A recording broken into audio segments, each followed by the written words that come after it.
Welcome to the S.O.A.P Bible Study Series from Oak Tree Community Church in South Bend, Indiana. Last time we started the short book of Ezra, and this time, I guess we'll just go ahead and finish it. Yeah. So we ended last week on a cliffhanger. Yeah, we did. It doesn't happen much, but how much fun is that? So we're covering this book of Ezra, and this is the time when the nation of Israel was held captive in Persia, Babylon, and for 70 years, and now they're allowed to return. And we talked about it last week. They returned in three waves. But the cliffhanger we ended on was they had started rebuilding the temple During the first wave. We're still in the first wave here, right? But it's the whole reason they went back. Right. And it got halted. The local people kind of put a stop to it, and they did various things to make sure that the Israelites stopped it. And then finally, they even got the Persian governor involved, and he wrote a letter back to King Darius saying, "Hey, I'm being told that under King Cyrus okayed the building of the temple. Can you provide any information?" Yeah, look back in the archives. Can you confirm? Yeah. Now, Chapter 6. yeah, so I gotta believe this took longer than a couple days. Yeah, probably. Because number one, who cares? Yeah, right. It's probably not high on the archivist's priority list. Yeah, but it was taken serious, and word was returned at some point that they found a scroll that authorized the rebuilding of the temple. And I don't know if you go into it a lot, but there's a whole bunch of commentary saying it wasn't with the normal documents. It was in the summer house. Yeah. And it wasn't really an edict. It was more of a memorandum of understanding. Executive order. Yeah. It was kind of. But it wasn't just. But the thing is that it wasn't just that Cyrus said, "Yeah, go back, build your temple." It was, "I am authorizing as the king of the world that you and anybody who wants to can go back, and I'm going to pay for it." Right. And here's the cool thing. And we're talking, a couple of decades later at this point. Right. You would think they're like, "Yeah, we're not going to do that." Scratch that off the list. But we learned in Daniel chapter 6 that when Daniel was thrown into the lion's den, that even the king could not go against the law of the Medes and the Persians, right? Right. Even so once a law was on the books, it couldn't be struck. It maybe could be modified a little bit. You might be able to write another law that sort of mitigates it, and we saw that in the book of Esther. Right. But even the king, when he found that Cyrus, and we're talking, this guy is in the history books, world history, secular history, as Cyrus the Great. This isn't just, Uncle Cyrus back there. This is like the guy. Lots of building projects. Did lots of overthrew things. Babylon, the whole thing, right? When Cyrus the Great writes a memo, the whole world follows it. Yeah. And so what they got back was, yes, they will be building that temple and you will be paying for it. Yeah. And they all said, "Yes, sir." And they told the governor, "Stay away from them." Right? Take your money from your treasury, give it to these guys, and help them fund it for whatever they want. Whatever they want. You can't collect any taxes from these from the temple work and the temple. Levites and from the rest of the people probably, but And if you change they're this directive, you'll be killed. that's right. It was. You could see these guys. It was a exactly. big deal. All right, so imagine this. We're continued. Ta-da! Right? And they actually finished. Yeah, it was completed about 4.5 years after it restarted, and there's a million dates in here. Yeah. They're all confusing. But 21 years after the foundation was laid and 23 years after Cyrus's initial decree. Yeah. Somewhere in that. So that's what brings us from chapter 1 for 23 years, because it was on hold. It had started for a while, then it was on hold for a while, and then they finished it, type thing. Yeah. So chapters 1 through 6 span about that 23 years. Yep. Okay. Now we go into chapter 7. Yeah, I want to make a pit stop first. Okay. So the first temple, also called Solomon's Temple, stood for about 400 years. Oh, yeah. Right? And then, so what happened to that temple? That's the one that Nebuchadnezzar came in and... So then there wasn't a temple for this period of time that we're talking about here. And then the second temple, once it's built, stays up for about 585 years. Yep.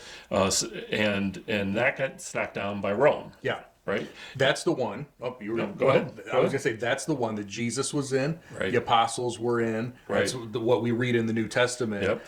It was Zerubbabel's temple, but it actually has it goes by a different name. Herod's temple, because Herod at the time of Jesus put really a building campaign, and fixed a lot of things up there. Where I was going this was the temple that Jesus saw. Yeah. So in Matthew, when everybody's saying ooh and ah about how great this temple is, one, it probably was much nicer than it was before because of the work. It probably wasn't as nice as Solomon's first temple. No. And Jesus, being Jesus, was like, yeah, but another one's going to be even better. But what's interesting is that in Haggai chapter 2, when God says through Haggai, the Lord is coming into this temple, that was a prophecy that was fulfilled then through Jesus, because God himself did stand in Zerubbabel's temple, even though it was remodeled by Herod. It was still that same temple. Yeah. But, in the United States, if a building lasts 50 years, it's old. And we're talking 585. Yeah. Yeah. Yep. Okay, so that's where I want to go. So now we're in chapter 7, and we get to finally talk about Ezra. Ezra, yeah. It's like, this is the book of Ezra, and we are 60% of the way through. It's the background, right? Like, he used 6 chapters for the background. Well, so what happens, and this is the type of stuff that you don't see if you're just necessarily just reading through here. Yeah. But between chapter 6, verse 22, and chapter 7, verse 1, we need to fast forward about 50 or so years. 50, 60 years. Okay? Yeah, keep going. And it's during that gap, and I said last time Ezra wasn't even born yet during that first part under Zerubbabel. It was during that gap that Ezra is born. It's during that gap between chapter 6 and 7 that the entire thing of Esther happens. We talked about Mordecai last time. Right. So the book of Esther spans about 10 years, and it ended about 20 years or so, 15, 20 years, 25 years maybe, before chapter 7 even starts. So there's a lot of stuff going on in that white space. Nehemiah was born during that time. A lot of stuff before we just jump. It's not like you're just reading chapter 6 and chapter 7 and everything's going on together. Right. So during that time, temple had not been destroyed, but it definitely had worn down and sort of gotten out of use again. And now comes Ezra. Okay. So he was in Babylon, decided to make the trip back to Israel. He was a scribe, and he was also skilled in the law of Moses. So he'd be considered an expert of the law. Yeah. Right. And maybe even a priest, but definitely an arbitrator, an expert, a scribe. He was a copier. That's why he was an expert, because he was a scribe. He copied it. He knew it very, very well. Right. Yeah. Right. So the Persian king really supplied him with everything that he had asked for. And the trip from Persia to Jerusalem took about 4 months. Yeah. And we'll call this our second return. Zerubbabel was the first return. Yeah. Under Ezra will now be the second return. Yep. So he was authorized to the king and the king's 7 advisors. They make a point of saying that, right? To take gold, silver, and get more from the governor as needed. Yep. Which goes back to check. I know, which goes back to that whole Medes and Persians thing. Because now it's not just Cyrus from 20 years ago. Now we're still obeying Cyrus from 80 years ago. Yeah. No tax will be imposed on the priests or the musicians or the doorkeepers. I love they have doorkeepers. Doorkeepers at the temple. Yeah, but the whole, basically in today's language, the religious aspect of Israel was tax exempt. Yep. Yeah, exactly. Ezra also had the responsibility to appoint judges over Israel. And there was 2 things. One, they had to know God's law, right? But also Persian laws.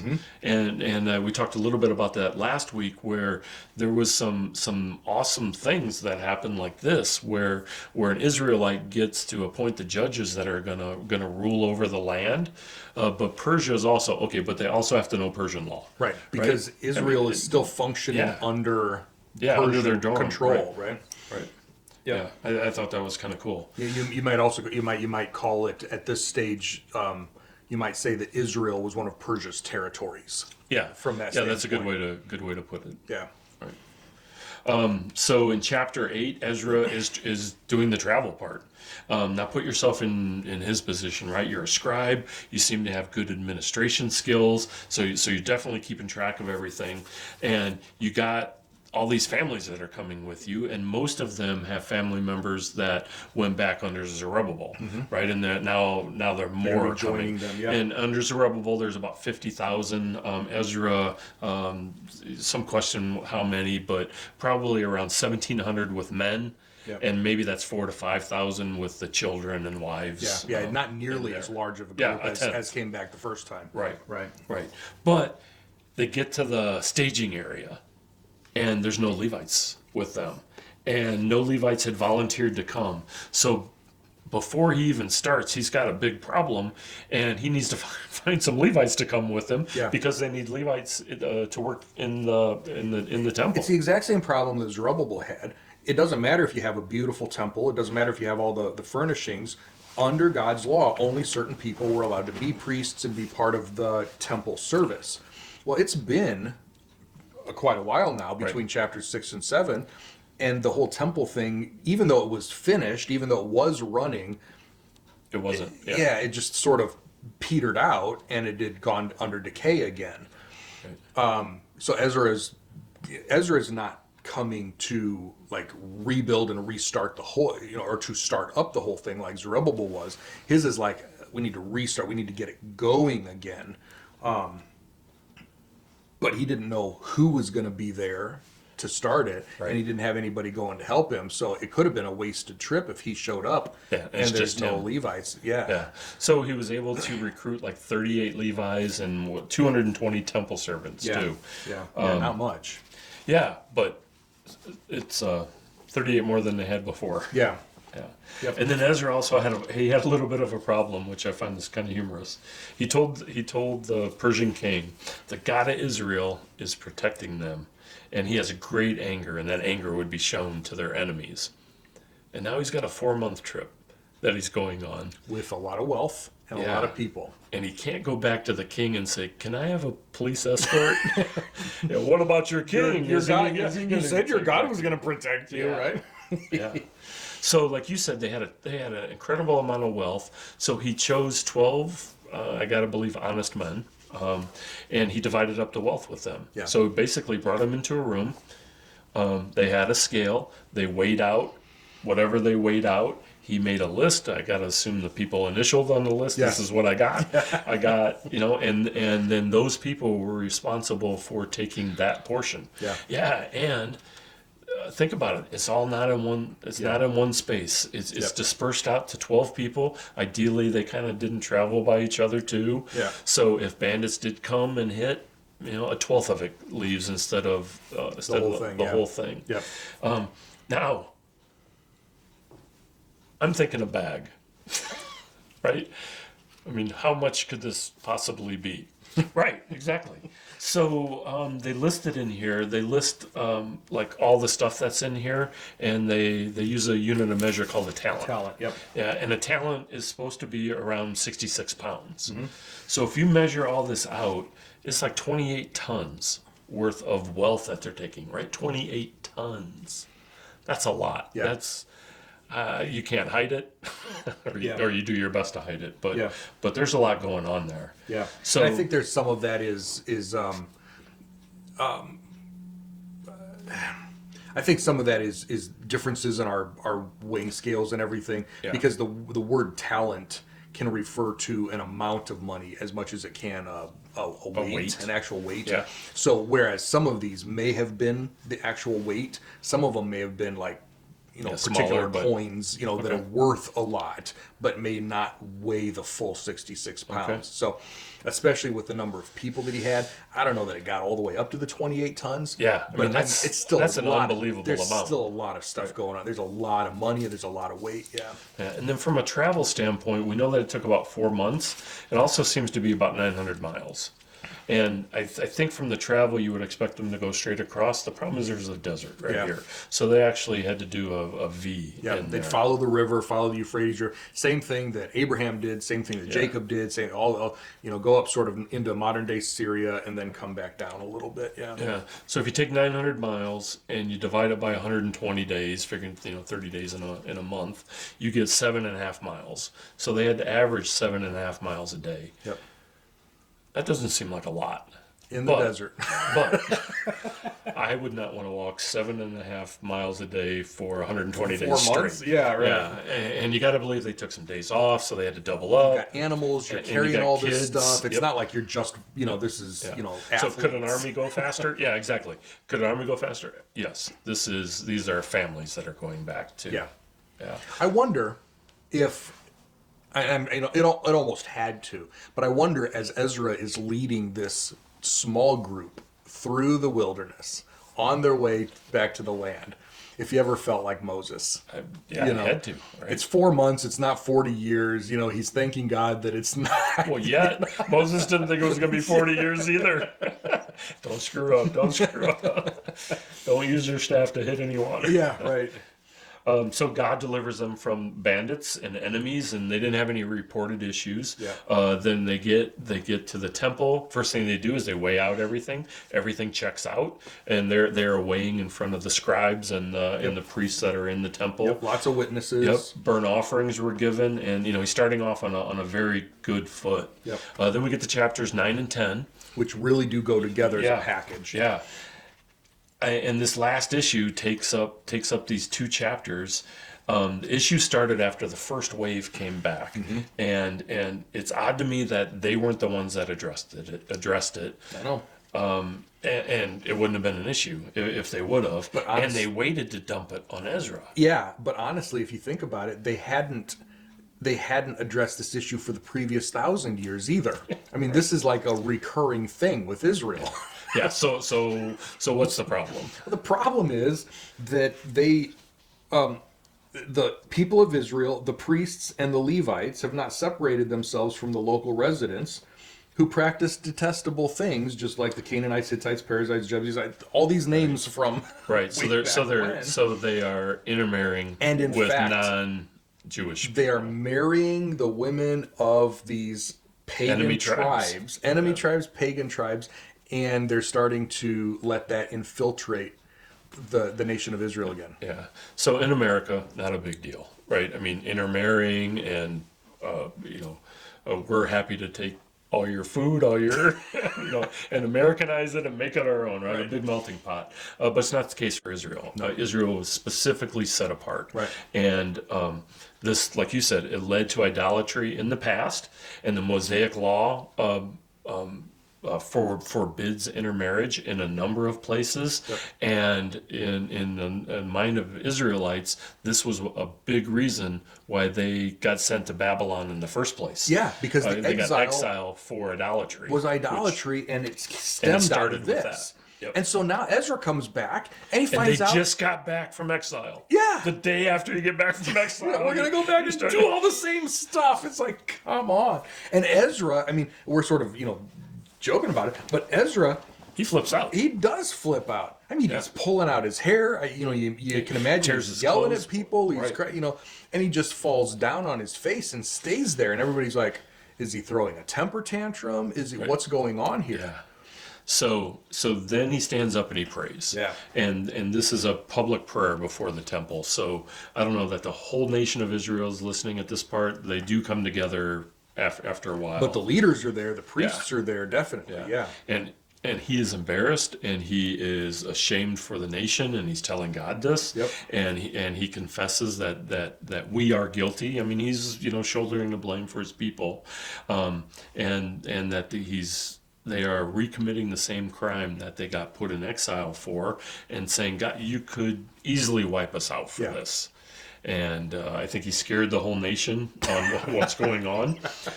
So then in chapter 10, it changes a little bit, and the people offer a covenant to God. It's the first one that I know of. Has there been other? I mean, there probably have been. Well, but, I mean, they agreed to the Mosaic covenant and that sort of thing, but this is but the this one is where they're like, they're making a covenant. yeah, they're offering it in a sense to God. Yeah, and the idea is we now recognize that we have sinned. We want to fix it, and here's the plan. And as they talked, they said, "Look, we're not going to make this plan in a day. We got to figure this out. So give us some time. Give us some time to figure it out." And the men's of the appropriate families found the people within their families who had intermarried. They wrote them down on the Yeah, paper, it's a big so they deal. they could keep track of these people, and then there was a process where they were divorced. Yeah. Then. Right, and there was there's some question on whether they really were divorced or whether it was just a separation. No, I assume it was a divorce, Yeah. so that they could remarry. And if you think about it from terms of the women and children of the first marriage, it's a terrible thing. Yeah. But the sin happened before, Yeah. when they first started intermarrying. Yeah. It's not these people's fault. Right. They would have definitely taken the Israelites down the same road they did before, but there was a divorce. Yeah. And the women and children had to leave. To leave, yeah. Which is To amazing. back to their nations, back to their tribes. Right. It really is interesting because it's one of those cases where divorce was actually the only right option. Had everything stayed the way it was, they wouldn't have been able to serve in the temple. The whole thing, it would have been a mess. And so it ends with That's like the end of the all Ezra. of these had taken foreign wives, and some of them also had children. The end. Right. So this wasn't just the priests, right? This was also the common people. Yeah, Ezra sort of focuses on the priests and the Levites because, again, temple where service, he's at, and that's really where his focus is. But there were a lot of people who had done this, and you put yourself in Ezra's shoes. He's like, seriously, people? What are you doing? Yeah. And I love the fact that the net does use the term embarrassed. He stood before God. He's like, we are idiots. Go ahead, just call us. We're idiots. I'm embarrassed to even be here at this point. Why are we talking about the temple? Why are we talking about worship? Why are we talking about all this stuff? Yeah. He's like, frankly, this is embarrassing to even have to stand here. Yeah. So what's cool in my mind is Zerubbabel seems to be the guy that brought the mass of people back, and they got the wheel rolling again. It was nasty. Yeah. I'm sure there was a lot of false starts. Now we have this guy by the name of Ezra that comes in, and he's really bringing some structure in there. So the altar was already rebuilt. Now we have the temple rebuilt, and now we have Ezra almost as the using the laws and making the people understand that they need to continue to follow the laws. Yep. And it's a choice, and the people accepted that choice again. Yep. So now we have, now you got something solid going on. It's still really rocky. Yeah. But Still they're new. following God. Yep. We have the temple rebuilt. We have the altar. Now we can start with a society here. And that's the next phase. And Ezra, now how do you keep the people safe? yeah, And that's- Ezra wasn't really a governor like Zerubbabel was, and so there needed to be somebody who was more political. Well, that's where Nehemiah comes in, and so Ezra's holding things together. But we're not doing Nehemiah in this study, but that's where Nehemiah comes in. Within the next 10 or so years. And really adds not only a third wave return, but really adds some political savvy. He becomes the next governor. Ezra becomes one of his right-hand men, and they work together throughout the book of Nehemiah to really You have the restore religious Israel as a aspect nation. and the political aspect. Yeah. Yeah. Yep. So amazing, like you would expect out of God. Yeah, right. Right. Well, we hope that you enjoyed this little walkthrough through Ezra over these last couple of sessions. If you have questions, let us know. Comments, we'd love to hear those. And share this along the way. Next time, we're done with Ezra, so we'll start something new next time. Yeah. And Gary will be all excited because we're starting something new. It's always fun. And I'm sure it'll be fun, and you'll have lots of questions with that, too. So see you next time. And bye, everybody.